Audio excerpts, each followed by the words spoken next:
Darjeeling waste Bengal और India का बहुत ही खूबसूरत हिल स्टेशन जो अपने ब्रेथ टेकिंग व्यूज, हरे भरे टी प्लांटेशंस, कंचनजंगा की बर्फीली चोटियों और ठंडे ताजगी भरे वातावरण के लिए विख्यात है। और यहाँ की famous UNESCO world heritage toy train यहाँ का स्पेशल अट्रैक्शन है। और यही कारण है कि दार्जिलिंग इंडिया के टॉप टूरिस्ट डेस्टिनेशंस में शुमार है। और इस वीडियो में हम दार्जिलिंग से जुड़ी हुई सारी डिटेल्ड इन्फॉर्मेशन आपके साथ शेयर कर रहे हैं।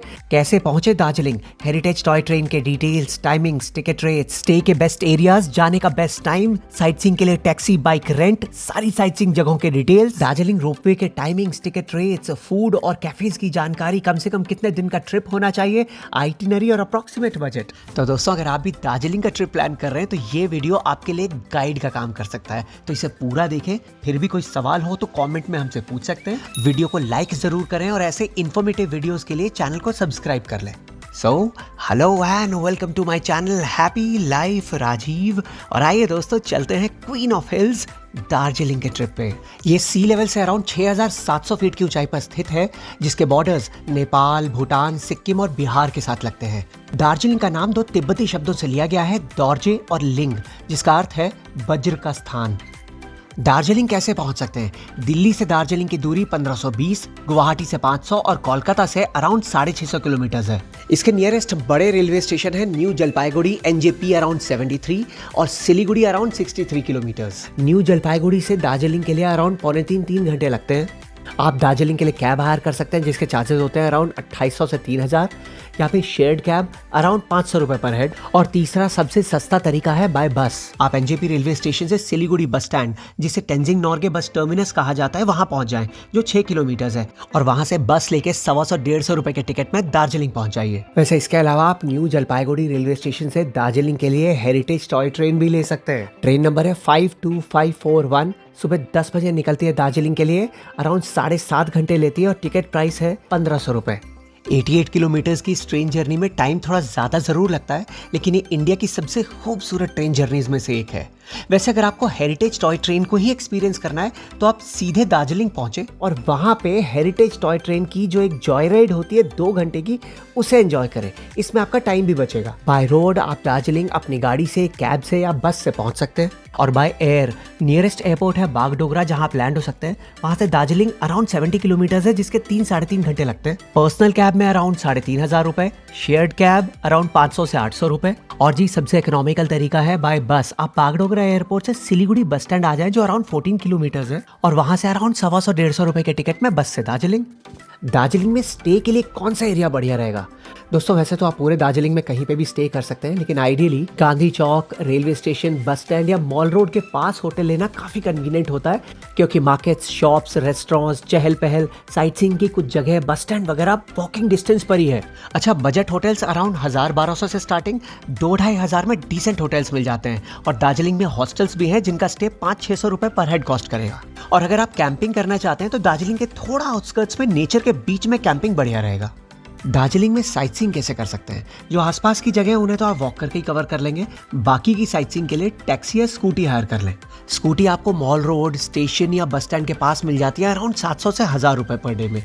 और ध्यान रखें कि आप किसी भी ट्रिप में जब भी स्कूटी हायर करें ना, तो लेते वक्त उसका वीडियो जरूर बना लें, ताकि रिटर्न करते वक्त आपको कोई दिक्कत ना आए। और कैब मॉल रोड या बस स्टैंड के पास आपको मिल जाते हैं अराउंड 2500 से 3000 रुपए पर डे पे। अगर आप बार्गेन करें और एक साथ 2, 3 या 4 दिन के लिए बुक करें तो हो सकता है थोड़ा और कम कर दें।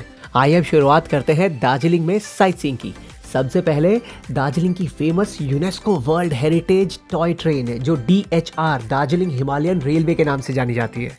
ये 88 किलोमीटर का डिस्टेंस कवर करती है दार्जिलिंग से न्यू जलपाईगुड़ी के बीच में। लेकिन टूरिस्ट में सबसे ज्यादा पॉपुलर है दार्जिलिंग टॉय ट्रेन की जॉय राइड। ये 2 घंटे की होती है और दार्जिलिंग से घूम रेलवे स्टेशन के बीच में 14 किलोमीटर का रिटर्न ट्रिप करती है। अजय, इस राइड के दौरान आप दार्जिलिंग की खूबसूरती, lush greenery, beautiful T estates, tea gardens और कंचनजंगा की बर्फीली चोटियों के खूबसूरत नजारों को एंजॉय करते हैं। और इस रूट पे कई जगह लोगों के घर और दुकान ट्रैक के बहुत पास है। लोग नॉर्मली अपना रूटीन का काम करते रहते हैं, आपको वेव भी करते हैं, या आपको खुशी देने के साथ साथ बहुत हैरान भी करता है। अच्छा, इस जॉय राइड को ना आप या तो स्टीम इंजन या फिर डीजल इंजन वाली ट्रेन से कर सकते हैं। डेफिनेटली स्टीम इंजन वाला एक्सपीरियंस जो है ज्यादा ऑथेंटिक और हेरिटेज माना जाता है।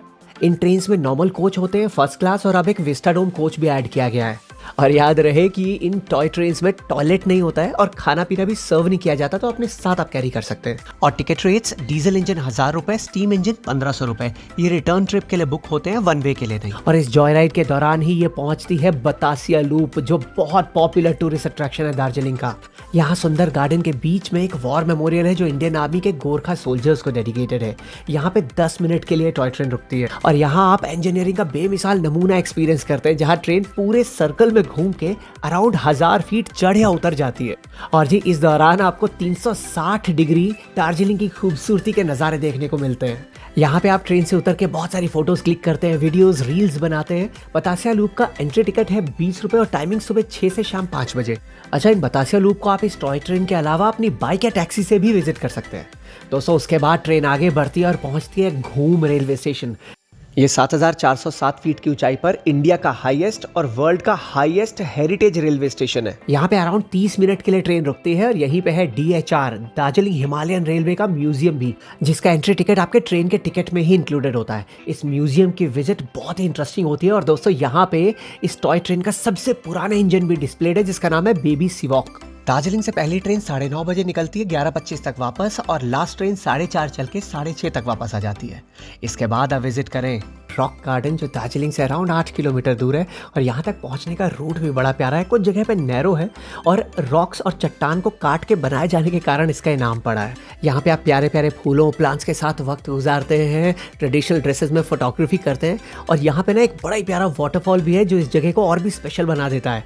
उस बहते हुए पानी को देखना, उसकी आवाज़ को सुनना बड़ा ही रिफ्रेशिंग अनुभव होता है। वाटरफॉल के साथ ही एक छोटा सा रास्ता, एक छोटा सा ट्रैक है जो ऊपर तक जाता है, जहाँ से नज़ारे और भी दिलकश होते हैं।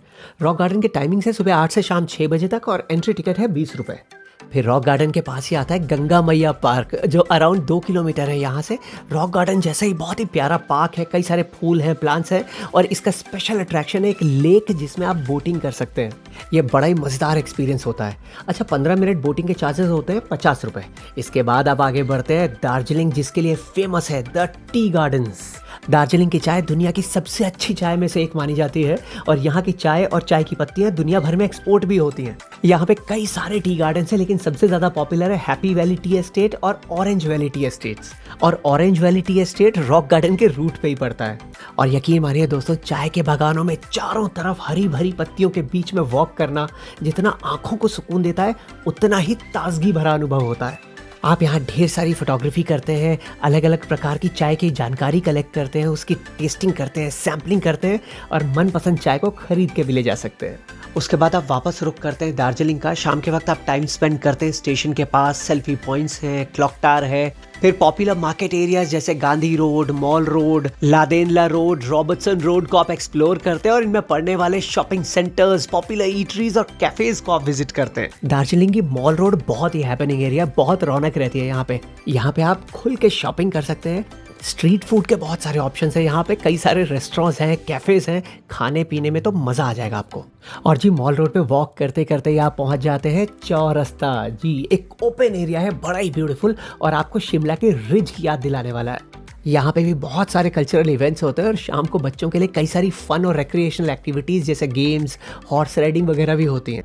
और इसी के साथ आपका डे 1 हो जाता है कंप्लीट। होटल वापस लौटते वक्त ना आप आइसक्रीम ज़रूर खाते हुए जाए, बड़ा ही मज़ा आता है। फिर डे 2 पे आप सुबह जल्दी उठ के सीधे पहुंचते हैं टाइगर हिल सनराइज देखने के लिए। टाइगर हिल कंचनजंगा के बाद दार्जिलिंग का हाईएस्ट पॉइंट है और यहाँ से सनराइज का नज़ारा देखने के लिए 3:30-4 बजे उठ के बहुत सारे टूरिस्ट आते हैं। ये एक ऐसा नज़ारा होता है जो आपको लाइफ लॉन्ग याद रहता है। अच्छा, इतनी सुबह ना ठंड बहुत ज़्यादा होती है, तो आप पूरी तैयारी से जाएं। और फिर जैसे ही सूरज की पहली किरणें कंचनजंगा की बर्फीली चोटियों पर पड़ती हैं, तो वो सिल्वरी वाइट चमकती हैं और धीरे धीरे रोशनी ऑरेंज और पिंक हो जाती है। अनोखा नज़ारा होता है। और दोस्तों सबसे ख़ास बात, अगर वेदर क्लियर रहा तो दार्जिलिंग के टाइगर हिल से आपको माउंट एवरेस्ट भी दिख सकता है। इसके बाद हम चलते हैं घूम मोनेस्ट्री, जो टाइगर हिल से अराउंड 8 और दार्जिलिंग से अराउंड 6 किलोमीटर है। ये काफ़ी विख्यात बौद्ध मठ है और यहाँ पे मैत्रेय बुद्धा का अराउंड 15 फीट ऊंचा स्टैचू भी है। ये बहुत ही पीसफुल जगह है, बहुत सुकून मिलता है आपको यहाँ पे टाइम बिताकर, तो आप इसे ज़रूर विजिट करें। इस मोनेस्ट्री के टाइमिंग से सुबह 9 से शाम 6 बजे। उसके बाद हम विजिट करते हैं पीस पगोड़ा जापानीज टेम्पल, जो मॉल रोड से अराउंड 2.5 किलोमीटर दूर है।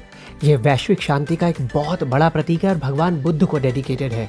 यहाँ पर बहुत प्यारा जापानीज टेम्पल भी बना हुआ है। आप यहाँ टेम्पल में दर्शन कर सकते हैं और यहाँ जो स्तूपा है वहाँ पे भगवान बुद्ध के कई अवतारों को दर्शाया गया है। और जी यहाँ से भी दार्जिलिंग और उसके आसपास की वादियों के बहुत सुंदर नज़ारे मिलते हैं। यहाँ के टाइमिंग से सुबह 4 से शाम 7 बजे तक, एंट्री फी नहीं है। उसके बाद आप पहुँचते हैं Padmaja Naidu Himalayan zoological park, Darjeeling zoo. ये मॉल रोड से सिर्फ 1.5 किलोमीटर दूर है और यहाँ पे कई सारे वाइल्ड एनिमल्स जैसे याक, भालू, हिरन, लेपर्ड, पांडा, हिमालयन वुल्फ और रॉयल बंगाल टाइगर देखने को मिल सकते हैं। यहाँ विजिट करने का सबसे अच्छा टाइम होता है मार्च से जून और सितंबर से जनवरी। यहाँ के टाइमिंग से सुबह 8:30 से 4:30 बजे, थर्सडेज को बंद रहता है और एंट्री टिकट 110 रुपये। और दोस्तों यहाँ जू के अंदर ही स्थित है the famous Himalayan mountaineering institute. यहाँ आपको माउंटेनियरिंग के इक्विपमेंट्स, ड्रेसेस और माउंटेनियरिंग ट्रेनिंग से जुड़े हुए इंटरेस्टिंग फैक्ट्स पता चलते हैं। और ये ना बहुत ही विख्यात इंस्टीट्यूट है माउंटेनियरिंग की ट्रेनिंग का। अगर आप ये ट्रेनिंग लेना चाहते हैं तो आप इन्फॉर्मेशन लेके अप्लाई कर सकते हैं। और यहीं कैंपस में स्थित है बंगाल नेचुरल हिस्ट्री म्यूजियम, जहाँ की विजिट बहुत ही रोचक होने के साथ साथ महत्वपूर्ण जानकारियों से भरी होती है। यहाँ पर खुदाई एक्सकेवेशंस में मिले हजारों वर्ष पुराने फॉसिल्स के स्पेसिमेन डिस्प्लेड हैं। इसे भी आप ज़रूर विजिट करें। और एक खास बात दोस्तों, 110 रुपये के टिकट में ही आप जू, नेचुरल हिस्ट्री म्यूजियम और माउंटेनियरिंग इंस्टीट्यूट तीनों को विजिट कर सकते हैं। उसके बाद आप जाएं दार्जिलिंग रंगीत वैली केबल कार या दार्जिलिंग रोपवे को एंजॉय करने। ये जू से अराउंड 1.25 किलोमीटर और मॉल रोड से अराउंड 3 किलोमीटर दूर है और ये टूरिस्ट में दार्जिलिंग का टॉप अट्रैक्शन माना जाता है। ये टोटल अराउंड 40 मिनट्स की रिटर्न राइड होती है, एक साइड 20 मिनट और टोटल रिटर्न ट्रिप का डिस्टेंस होता है अराउंड 5 किलोमीटर। और इस राइड के दौरान आपको रंगीत रिवर की इस खूबसूरत वैली के, चाय के बागानों के और दार्जिलिंग की खूबसूरती के ऐसे ब्यूटीफुल एरियल व्यूज़ मिलते हैं जिसे कोई मैच नहीं कर सकता। और यही कारण है कि बहुत से टूरिस्ट इसे एंजॉय करने आते हैं। वेटिंग टाइम भी होता है लेकिन यकीन मानिए दोस्तों, वर्थ होता है पूरी तरह। रोपवे के टिकट रेट्स होते हैं एडल्ट्स के लिए 260 और बच्चों के लिए 130। और इसके टाइमिंग से सुबह 10:30 से अराउंड 4 बजे तक, लेकिन टिकट्स काउंटर से ही मिलते हैं। 10:30 से अराउंड 1:30 से 2 बजे तक ऑनलाइन टिकट्स नहीं मिलते। उसके बाद है बहुत ही खूबसूरत लामा हाटा, जो दार्जिलिंग से अराउंड 20 किलोमीटर दूर है। यहाँ एक बहुत ही सुंदर माउंटेन पार्क है जिसमें ढेर सारे पाइन ट्रीज लगे हुए हैं। इसे इको पार्क कहा जाता है। यहाँ पर आप अच्छा टाइम स्पेंड करते हैं, नज़ारों को एंजॉय करते हैं। यहाँ के टाइमिंग से सुबह 7:30 से शाम 5 बजे और एंट्री टिकट है 15 रुपये। उसके बाद लामा हाटा से अराउंड 7 किलोमीटर दूर आता है टिंचुले व्यू पॉइंट, जो टिंचुले विलेज में आता है। और यहाँ से बड़े प्यारे नज़ारे मिलते हैं तीस्ता वैली के, कालिम्पोंग के और तो और सिक्किम के ईस्टर्न और वेस्टर्न पार्ट को यहाँ दार्जिलिंग में खड़े होके भी आप देख सकते हैं। है ना कमाल की बात। और इसे एंजॉय करने के बाद आप दार्जिलिंग वापस आते हैं और डे 2 हो जाता है कंप्लीट। अच्छा, अगर आपका ट्रिप 2 नाइट्स और 3 डेज का है तो थर्ड डे की अर्ली मॉर्निंग ही आप होटल से चेकआउट कर सकते हैं और ऑन द वे कुछ और इंटरेस्टिंग जगहों की साइट सीइंग करते हुए दोपहर बाद या शाम तक अपनी रिटर्न जर्नी के लिए या तो बागडोगरा एयरपोर्ट या फिर एनजेपी रेलवे स्टेशन पहुंच जाएं। तो जी हम दार्जिलिंग से आगे बढ़ते हैं मिरिक की डायरेक्शन में और ऑन द वे बहुत ही सुंदर रास्तों से होके हम गुजरते हैं और 20 किलोमीटर दूरी पे आ जाता है गोलीतार व्यू पॉइंट। यहाँ से भी बड़े दिलकश नज़ारे मिलते हैं कंचनजंगा के, वैली के। यहाँ से नेपाल बॉर्डर भी दिख जाता है। और दोस्तों, आप इतना जल्दी निकले हैं दार्जिलिंग से तो नाश्ते के लिए गोलीतार व्यू पॉइंट परफेक्ट जगह होती है। फिर यहाँ से और 10 किलोमीटर और दार्जिलिंग से टोटल 30 किलोमीटर की दूरी पे पड़ता है पशुपति बॉर्डर। ये नेपाल बॉर्डर है। और बेसिकली ना यहाँ पे एक बाजार है जो आधा इंडिया और आधा नेपाल में है। बस अपना आईडी प्रूफ, आधार कार्ड कुछ दिखाना होता है और आप पैदल चल के उस पार जाते हैं। वहां से टैक्सी लेकर आप पहुंच जाते हैं पशुपति मार्केट में, खूब शॉपिंग करते हैं। वही टैक्सी आपको वापस बॉर्डर के पास छोड़ देती है और आप वापस आ जाते हैं। फिर पशुपति बॉर्डर से और 10 किलोमीटर आगे आता है दार्जिलिंग टूर का एक और बहुत इंपॉर्टेंट डेस्टिनेशन मिरिक। ये अपनी सुंदरता और बहुत सारी साइटसीइंग अपॉर्चुनिटीज के लिए टूरिस्ट में बहुत पॉपुलर है और इसका सबसे बड़ा अट्रैक्शन है मिरिक लेक, जिसका दूसरा नाम सुबेंदु लेक भी है। अजी इस लेक में बोटिंग करने में बड़ा ही मजा आता है और खास बात यह है कि इस लेक के एक तरफ तो ढेर सारे पाइन ट्रीज हैं और दूसरी तरफ बहुत ही सुंदर बहुत बड़ा गार्डन भी है। और दोनों साइड्स को कनेक्ट करने के लिए ना अराउंड 80 फीट का एक ब्रिज है। और यहाँ पे भी ट्रेडिशनल ड्रेसेस में आप फोटोग्राफी करते हैं। मिरिक चर्च को विजिट कर सकते हैं। मिरिक में टी गार्डन्स भी हैं जिनसे आपका दिल कभी नहीं भरता। और इन सब को एंजॉय करने के बाद आप आगे बढ़ जाते हैं अपने ट्रिप को कंप्लीट करते हुए या तो बागडोगरा एयरपोर्ट या फिर एनजेपी रेलवे स्टेशन। अच्छा, दार्जिलिंग में खाने पीने यानी फूड का क्या सीन है भाई? दोस्तों, दार्जिलिंग में बहुत इंटरेस्टिंग और वाइड वेराइटी ऑफ ऑप्शंस मिल जाते हैं स्ट्रीट फूड्स, वेज और नॉन वेज में। लेकिन खास तौर पे आप यहाँ पे लोकल नेपाली और तिब्बतन फूड जरूर ट्राई करें। एंड डेफिनेटली यहाँ के पॉपुलर कैफे जिन्हें एक बार विजिट करते हैं तो आप बार बार जाते हैं वहाँ पे। अच्छा, दार्जिलिंग में मोबाइल नेटवर्क्स कैसे रहते हैं? जी बहुत बढ़िया रहते हैं। हाँ, जब आप न्यू जलपाईगुड़ी या बागडोगरा से दार्जिलिंग की तरफ आ रहे होते हैं तो ऑन द वे पहाड़ी इलाका होने के कारण थोड़ा बहुत फ्लक्चुएट कर सकते हैं, लेकिन दार्जिलिंग ट्रिप में बढ़िया काम करते हैं। दार्जिलिंग ट्रिप का अप्रॉक्सीमेट बजट दोस्तों ये पूरी तरह से डिपेंड करता है कि आप किस तरह के होटल्स में स्टे करते हैं, कौन से मोड ऑफ ट्रांसपोर्ट से ट्रैवल करते हैं, लेकिन फिर भी अगर आप 2 लोग हैं और एटलीस्ट 2 नाइट्स और 3 डेज का ट्रिप बनाते हैं तो एक बजट ट्रिप के लिए मिनिमम कॉस्ट आपका पर हेड हो सकता है 9 से 12,000 रुपए। तो दोस्तों ये थी ब्यूटीफुल दार्जिलिंग के ट्रिप से जुड़ी हुई सारी डिटेल्ड इन्फॉर्मेशन जो हमने इस वीडियो में आपके साथ शेयर की है, और हमें पूरी उम्मीद है कि ये इन्फॉर्मेशन आपके बहुत काम आने वाली है अपना खुद का दार्जिलिंग ट्रिप प्लान करने के लिए। प्लीज हमें कमेंट करके जरूर बताइए कि ये इन्फॉर्मेशन आपको कितनी मददगार, कितनी काम की लगी और कितना पसंद आया ये वीडियो आपको, आपने इसे कितना एंजॉय किया। अगर सच में ये इन्फॉर्मेशन आपको हेल्पफुल लगी है तो इस वीडियो को लाइक जरूर कीजिएगा, या हमारे लिए बड़ा ही इनकरेजिंग होता है। और जी हाँ, खुल के इसे शेयर कीजिए उनके साथ जो दार्जिलिंग के ट्रिप से जुड़ी हुई इन्फॉर्मेशन की तलाश में है। और अगर आप इस चैनल पे नए हैं, आपने इसे सब्सक्राइब नहीं किया है, तो ऐसे रेगुलर एंटरटेनिंग और इन्फॉर्मेटिव वीडियोस के लिए चैनल हैप्पी लाइफ राजीव को सब्सक्राइब कर लीजिए। Thank you so much for watching. See you in the next video.